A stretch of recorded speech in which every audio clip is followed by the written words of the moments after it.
Hello, my name is Bonnie Burke and I work for Workforce Resource. This webinar that you are attending is titled Team Building. I'm going to tell you the hows of team building and the whys. I hope you enjoy this seminar because it's actually a part of a series of webinars. And if you complete or attend all 4 of these webinars, you will earn a certificate called Critical Employment Skills. So if you attend following directions, how to succeed in your next job, problem solving, and this one today in team building, you will earn a certificate. And you might think, why do I want a certificate? Well, you can put it on your resume and you can talk about it with an employer during an interview. Employers, they like to see, what are we doing in between jobs, or what are we doing when we're out job searching? So recent education can be helpful. Team building, I love Bert. And so he says, don't worry, it's gonna be cool, Homer, on the job, man. This team's under construction. In my job, when I worked in manufacturing for a number of years, I was responsible for our company's continuous improvement. If employees chose, they could form a team and they could work on a continuous improvement project. You might say, so why would they want to do that? Well, it actually was a requirement of their jobs. They could receive bonuses if their team saved the company money, and it was fun. So part of my job was to train them not only just in continuous improvement or problem solving, but also how to function as a team. So I'm hoping the information I'm sharing with you today, I know it helped some of them, and I'm hoping it will help you too. Not only in your career teams, but also in teams that you may be involved in your personal life. What do I hope that you're going to take away from this training? Well, first of all, we're going to talk about what are the different stages of team development. So they all have names, and we'll talk about those. I also hope you take away and recognize what are the benefits, but then also what are the challenges of working in a team. Some of the challenges are conflict, so we're going to talk about that. I also hope you take away an understanding of the important roles and different responsibilities for each team member. And then I hope I can give you some tools to help you work cooperatively in a team. So 4 main points that I hope you take away from this webinar. What is a team? Well, we all think of, I think at least, sports teams, and we know what a football team looks like, right? Or a basketball team. Well, this is the definition that I had to share with my employees. Definition of a team, we defined it as a small number of people. Just like sports, you can't have too many people on that team, yet you can't have just a few people. I would encourage our employees to have an optimum number of 5 to 7 people. Anything more than that, it took way too long to get anything done. And anything less than that, you're not going to get enough opinions, enough knowledge and skills. Because my second point of a definition of a team is that group of people that have complementary skills and knowledge. They may have different skills and knowledge, however, they are all committed to a common purpose or a common goal, and they complement each other. That commitment to a common purpose is what can make a team successful, or it can also make a team fail. A team also has established goals and established methods. Well, for sports team, their goal is to win the game, right? Well, in teams that we're involved in work, for my employees, they had to actually write out what was their goal, what did they hope to accomplish by meeting as a team. But then the next piece is also very important. A team, they hold each other accountable. When people are not holding up to their end of their responsibilities, they help each other, they call each other on it, so they can hold each other accountable. I want to show you this video of amazing teams. When I found this, I was just blown away. This video is about sports, gladiators, and the power of. I'm going to let you watch it. I hope you enjoy it and think about the end of it. It says the power of, and I hope you can fill in the blank.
What was the power of the gladiators? What was the power for those employees in those sporting events you got to watch?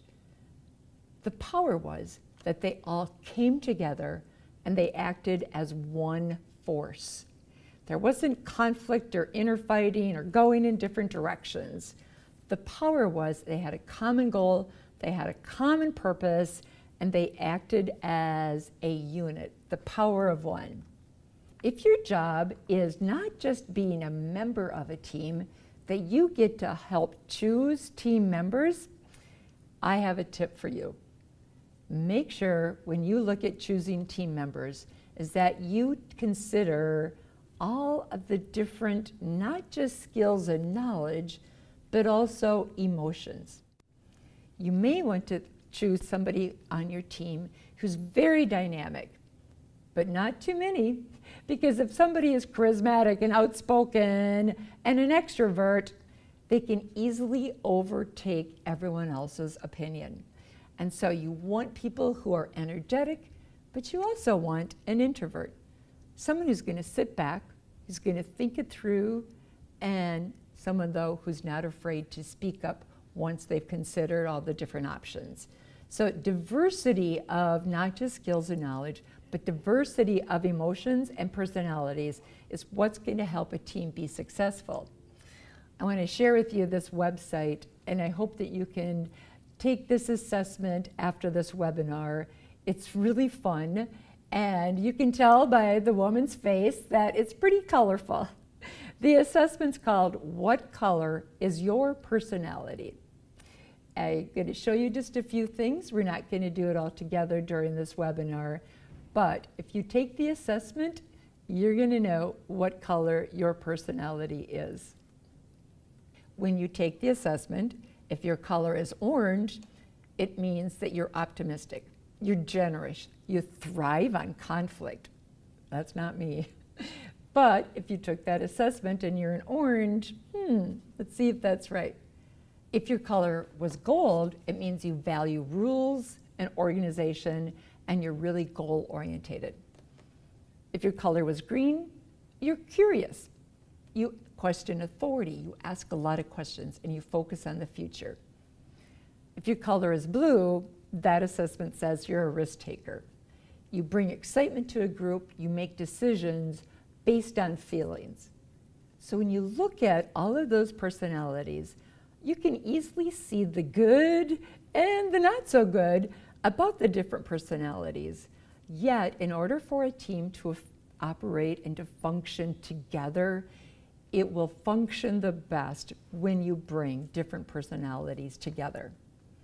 My next question to you, what is your favorite team and why? When I asked that question in my class, a lot of people mentioned sports teams. And of course we live in Wisconsin, so a lot of people mention Green Bay Packers. Well, the reason I hear consistently why the Green Bay Packers is their favorite team is not because they win often, it's because they're owned by their fans and just the history. They've been in our state for a long time. Thinking of that team, I love this quote about a team.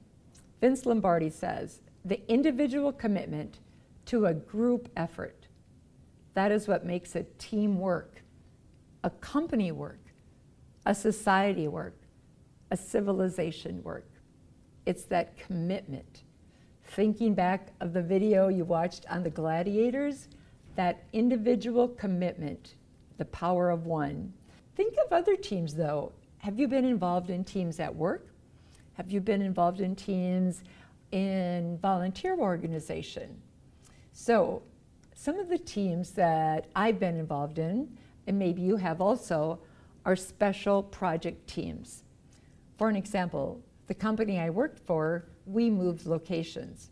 We didn't just move one location, we moved 3 locations into one building. That was a huge project.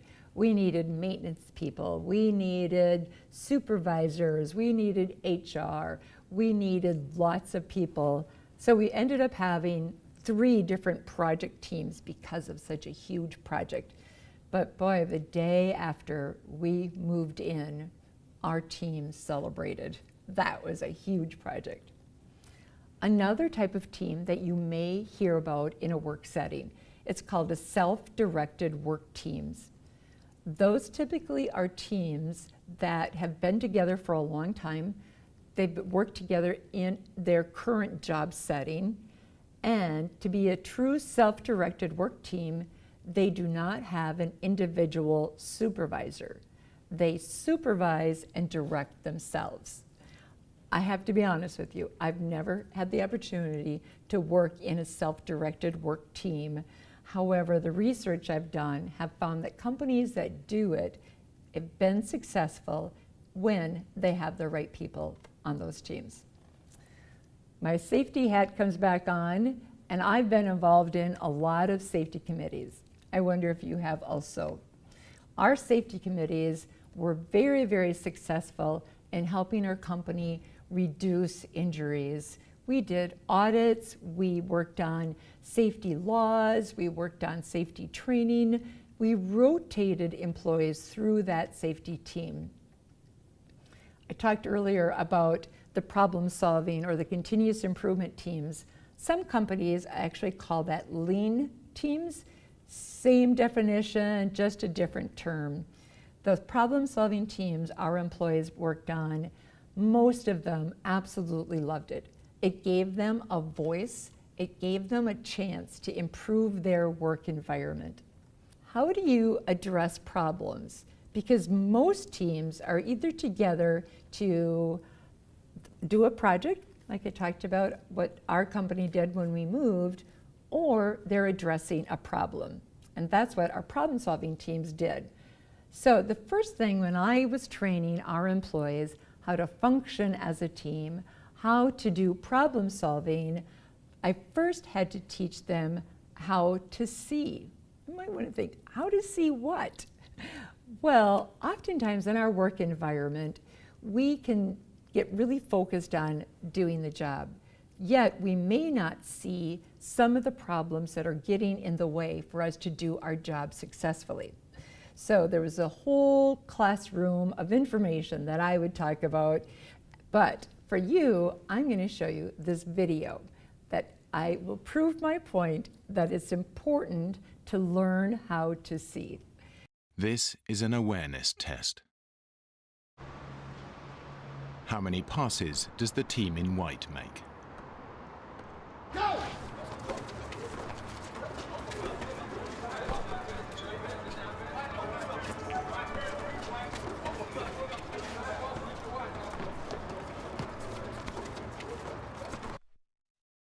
The answer is 13. But did you see the moonwalking bear?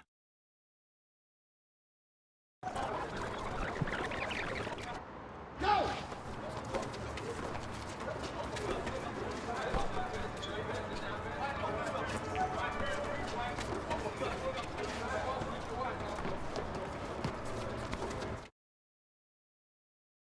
I love when I do this, when I actually get to see people's response. Because typically 10% of the people will see the gorilla, but most of the time, at least 90% of people do not even see that gorilla. And you trust when they rewound it, they actually do rewind it. So you get this big black gorilla, right? Walking through the middle of the stage. How did we not see it? Our focus wasn't on the big picture. Our focus was on a very narrow scope, white t-shirts, passing the ball. And that's what can so easily happen in our jobs, in our personal lives also. So I'm hoping on teams that you're involved in to open your eyes. Hopefully you can see the big picture. And if you get stuck on a problem, think of that gorilla in the room. Am I forgetting to look for that gorilla? So why do companies invest in teams, you might ask?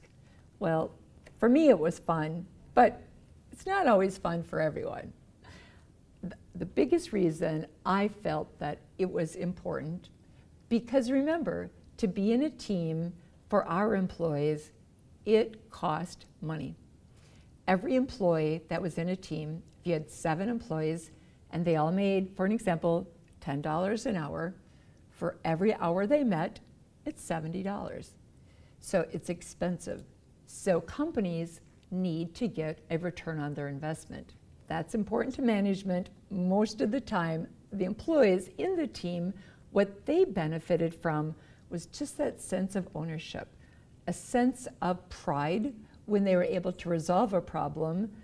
And also, to me, it was a really fun and unique method of solving a problem.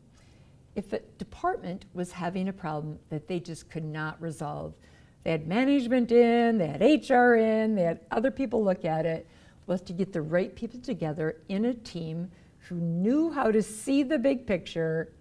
It was amazing, their results. The other reason to form that group of people is a word called synergy. Well, 1 + 1 does not equal 2. That's the definition of synergy. None of us are as smart as all of us. So the saying two heads are better than one, that's exactly what synergy is. And that's exactly the benefit of a team. I'm going to talk next about the structure of a team. You don't just bring a group of people together and expect that they're going to function. Everyone in that team should be assigned a specific role. You're going to need a leader or a facilitator. Who's the best person to make sure that things get done, that we can stay on task? You're also going to need, some people call them a note taker, a secretary. I call them a scribe or reporter, somebody who's going to write down what are the action items, get those minutes out before the next meeting. I also would always assign a timekeeper. If management gave us 1 hour every week to meet, that meant 1 hour. It didn't mean an hour and a half or 2 hours. Without that timekeeper, it was so easy to go over. And then also, of course, you need team members. Not everybody needs a designated role. I have a little activity that I want you to do. And you're going to have to use your imagination on this one. This one's called a toothpick activity. Now, I want you to pretend you have a pile of toothpicks in front of you. And if you are attending this webinar by yourself, your job is going to be to make a list by yourself of all the different uses you can do with a pile of toothpicks. And if you're attending this webinar and there's 2 or 3 people in the room, well, I would like those people to, as a group, come up with all the ideas they can think of to do with a pile of toothpicks. So for that group, if you have 3 people, assign 1 person as a leader, 1 person as a timekeeper, because I'm only going to give you a minute, and also 1 person who's going to be the reporter. 1 person who's going to say, this is what we came up with. But if you only have 2 people, you can be the lead and the reporter. Okay? So if you're attending this by yourself, you can be the individual person. So I'm going to give you 1 minute, maybe I'll give you 2 minutes, to come up with as many ideas that you can do with a pile of toothpicks. All right, you ready? Go.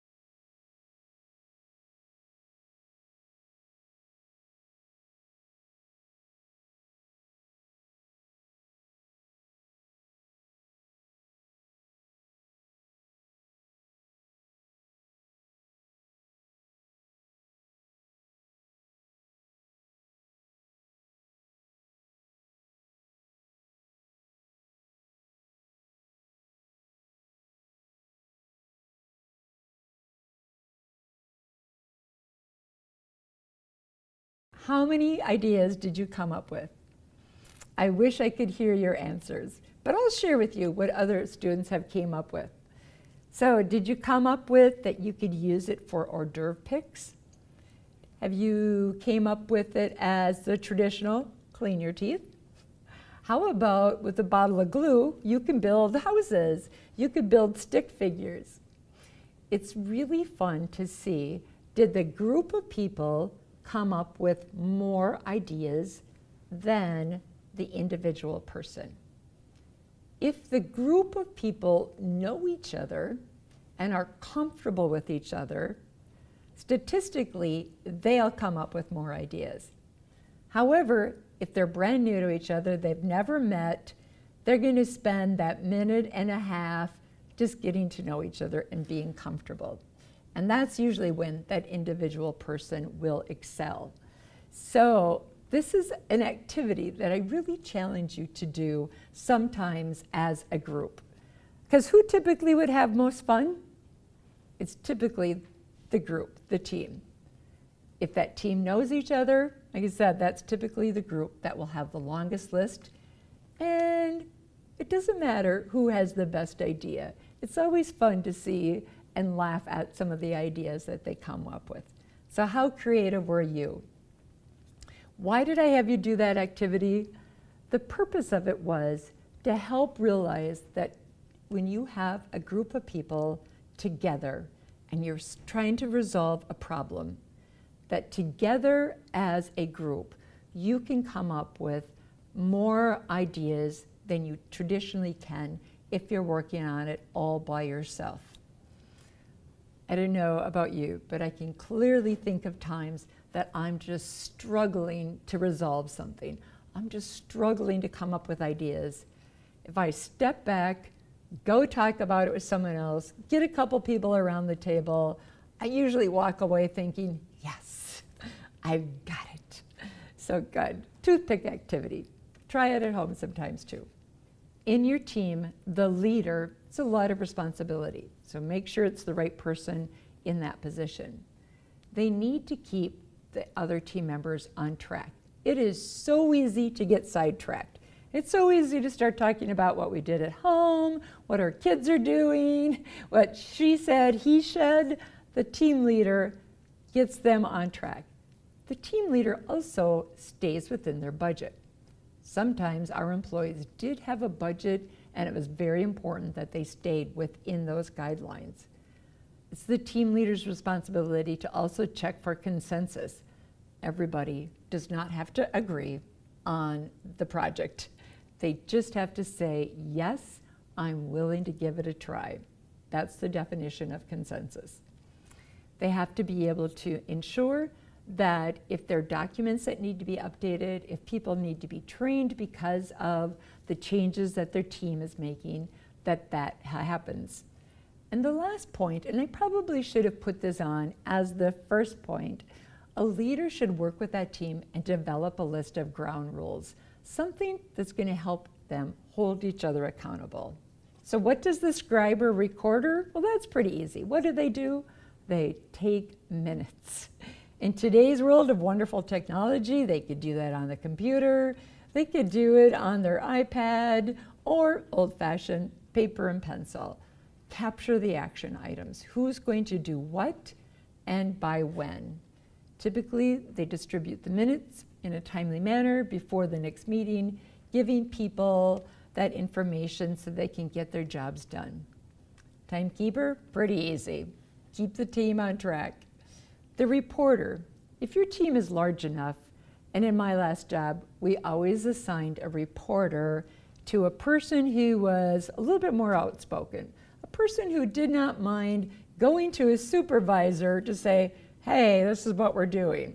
So a reporter actually reports on the team's progress and brings that information back to management or back to the supervisor. And then they also make sure that what the team is working on aligns with the vision of the company or management. So it's not a team structure that you always have to have, but I wanted to share with you how our company used a reporter. We've got the roles and responsibilities, but the next piece that I want to talk about, I feel, is really important to think about. When you first form a team, if you get 3 to 5 people together and they have never worked together before, that stage of team development is called forming. They might know each other, but they might not know each other well. And they might be thinking, what are we supposed to be doing? And they might be unclear about roles and responsibilities. So they're not very productive, typically for those first meeting, maybe in the first couple of meetings, because they're forming. Sometimes they're concerned about, oh, are they going to like me? Am I going to be stupid? Or I don't like that person. So that forming is really normal. Keep that in mind anytime you add a new member to a team. Now that team starts all the way over back with the forming stage. The leader in the beginning stages of a team is rarely challenged. They might think things about them, but they rarely challenge the leader. The second stage of team development is called storming. Or if any of you have had adolescent children, you're going to be able to relate to this stage. And this is normal, just like adolescence is normal. Most teams at some stage may have problems getting along. We're humans, right? And as we get to know each other's personalities and what works well and what we like and don't like, it can cause conflict. And sometimes competition develops. It's like, no, this is my idea. This is the best idea. Do it my way. And so that competition, that storming, is normal. But what's important is that the conflict is addressed, that they work through that conflict, and that they move on to be more productive. Sometimes conflict is caused by a weak sense of direction. If that team has not sat down and said, this is the goal, this is what we need to accomplish, or if they don't have management support, it can cause conflict. So you need that strong purpose, that strong goal. Infighting, absolutely, is so easy to happen. I think of even any family with children, there can be infighting. And sometimes it's just, you need to step back and talk to each other with respect. Sometimes if people shirk their responsibilities, well, you said you were going to do that and you didn't.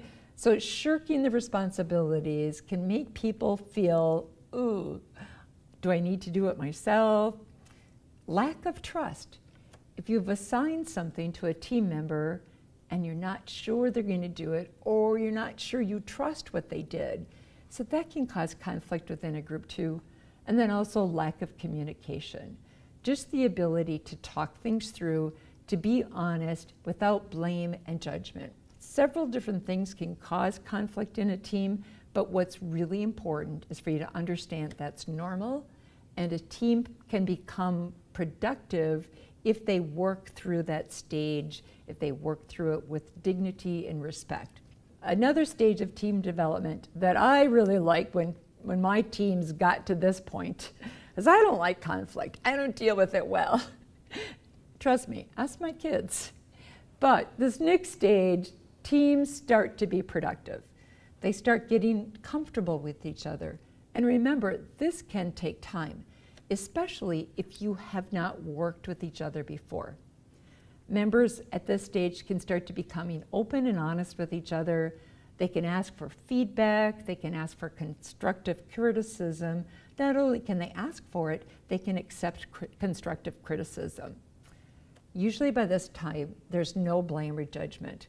People stick to the facts, and they're not doing anymore the he said, she said, oh, second shift, first shift. No blame, no judgment. And at this point, the team starts making a significant progress on their project. And that's what it's all about.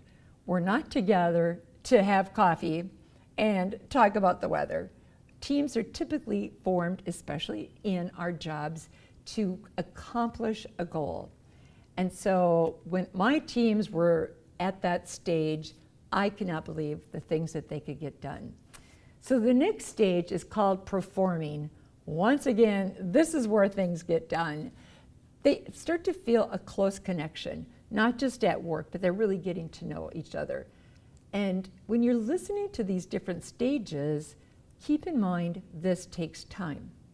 So if this is a really small project, you can get it accomplished in a meeting. You don't usually need a team. But if this is a big project, something that's ongoing, something that's causing maybe the company to lose money or to work on a project where there's a deadline, remember, it takes time for a team to work together to be productive, to get through these stages. So when a team is in the performing stage, they really feel pride in their accomplishments. Everyone does what it takes to get the job done. The last phase that I made sure that all of our teams did, even if they didn't accomplish their entire goal, was to celebrate. We would have potlucks. They got certificates. They got their pictures taken. They got a plaque on the wall sometimes. It was really fun. The president of our company would come in for those potlucks and thank them for what they did. The team leader or the team reporter would talk about what they did, what they accomplished, and once again, if they didn't accomplish their goal, what did they learn? And what could someone else maybe do or pick up from what they learned? And then it's really important to close out that team. We're done, we either accomplished or we didn't accomplish, and we need to move on. Sometimes, unless you do that adjourning, teams can go on and on and on. It's like the song that never ends, right? So it's when you have met your goal or realize you can't achieve your goal, it's time to close out the meeting and move on. I'm going to give you next a few tools to help you work effectively. Because remember, that's what it's all about, getting things done. Remember that saying, get her done? Well, that used to be my theme song. Teams, to be effective, you have to schedule those meetings. Put it in your calendar. Tuesdays, 9 o'clock for the next 5 Tuesdays. Whatever it is, schedule it. Make sure it's a time that's going to work for everybody. Clarify roles and responsibilities right at the very first meeting, making sure people know what we're working on. You may or may not have a budget. If you need resources, you may need to go to management and verify and also prove why we need a budget. But to work effectively, sometimes there's specific resources or a budget a team may need. This piece, I think, is really important. It needs to be done during the first meeting. A team should establish and post ground rules. How are you going to hold each other accountable and do it with respect? Our company used a system called the four-fold way.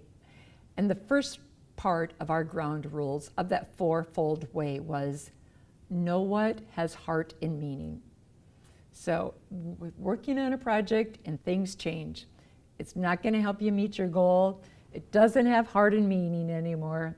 Maybe it's time to adjourn. So establish ground rules, post them, and then also clarify your goals. Within that first couple of meetings, making sure your goal is in writing, making sure it's approved, and making sure you keep that goal visual. It's kind of like if you want to lose weight. If you just say, hey, I think I want to lose about 10 pounds. I want to lose, do I want to lose it by Christmas or do I want to lose it by the next year? And so to keep that goal, weight loss, or your team's goal, keep it visual, keep it realistic, and keep it achievable. I want to show you a picture of a project that one of our teams worked on. So their goal, this was a piece of equipment that was about $250,000, crazy expensive. However, it was passed as warranty. Every single shift, and we had 2 shifts, every shift, our employees spent over an hour, 2 hours a day, cleaning out this machine. Yikes. I did it one time. I hated it. I had shavings up my nose, in my hair. I was itchy. And what these were was plastic shavings. This machine drilled holes in a plastic bar. So the team's goal was to take that cleanup time from an hour to 15 minutes. Wow, that's big, right? But they worked with maintenance, they worked with the engineers, they worked with the people who operated and cleaned that machine, and together as a team, and it took them maybe 6 weeks to do this, but initially it wasn't 15 minutes. Initially they were able to get it down to 30 minutes. To get it down even further, they had to purchase a type of suction system. And once that was purchased, they did achieve their goal. In fact, eventually they got it down to 10 minutes. Think of that labor savings alone. But also think of the machine it saved. All of those electronic parts with all that dust and static floating around, I firmly believe it extended the life of that machine several more years. And then also just morale. Who likes to go home every day covered with plastic shavings, right? I know I didn't, and they didn't either. So that team was a success, and their goal was visual to them. In addition, realize that each employee has a shared responsibility for that team's success. It's not just the leader, It's not just the scribe, everyone has responsibility. But it's also important, I believe, to delegate tasks. Everyone should be assigned specific responsibilities. It helps you work together. That shared task can get things done much faster. But also recognize your accomplishments. Even if you didn't achieve your complete goal, celebrate what you did achieve. Why teams? I love this little saying. Together, everyone achieves more. Not always. Remember, if it's a project that merits putting a team together, everyone at that point, if they function together correctly, if they have their ground rules, if they have a goal, if they have assigned responsibilities, the team will achieve more than just one person working by themselves. I'm going to show you and end up some of our day together with this video. I love it. It's a little YouTube clip of a commercial. And take a look. I hope it makes you smile, because the title of this little commercial is Everybody Achieves More Working Together.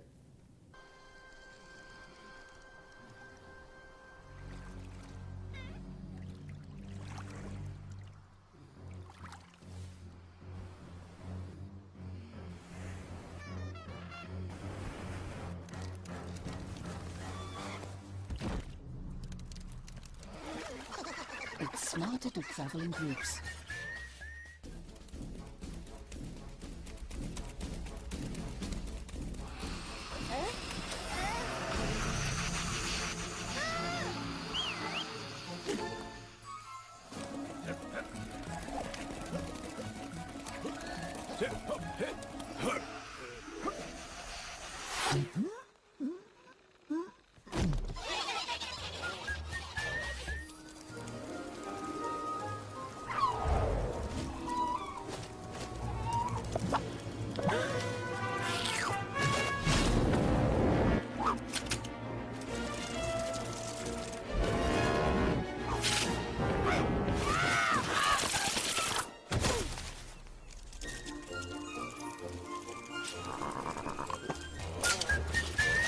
If you were the only little crab on the beach by yourself, would you have been able to have stopped that seagull?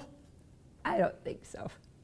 So good. I want to review the information that we just covered. Why are teams important? Well, together we achieve more. Remember the word synergy.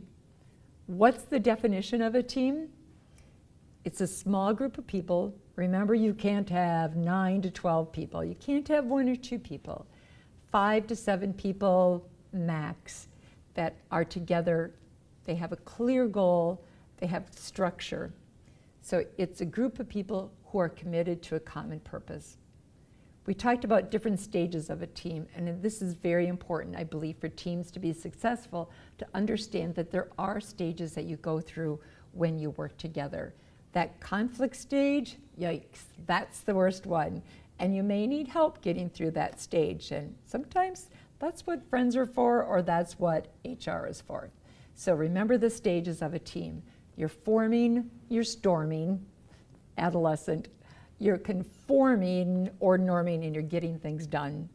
You're performing. Now you're really getting things done. But to remember, when you're done, you're done. So to adjourn the team. What different structure members should be in place for a team to be productive? Remember, we talked about you need to have a team leader. You need to have a scribe or a secretary, the old-fashioned term.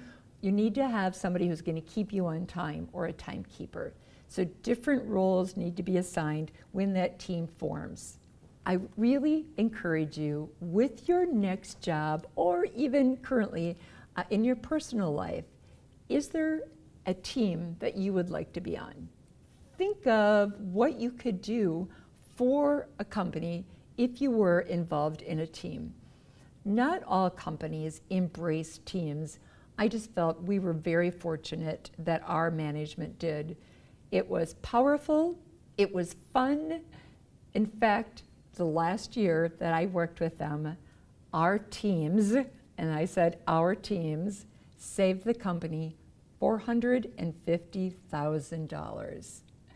That was a lot to cheer about. It doesn't always happen, but that year we did, and we had a lot to celebrate. So I hope you've enjoyed this presentation on team building. I hope that some of the tools that we've talked about can help you in your next job or in a team that you might be currently involved in. I hope you've enjoyed this presentation. Thank you and have a good day.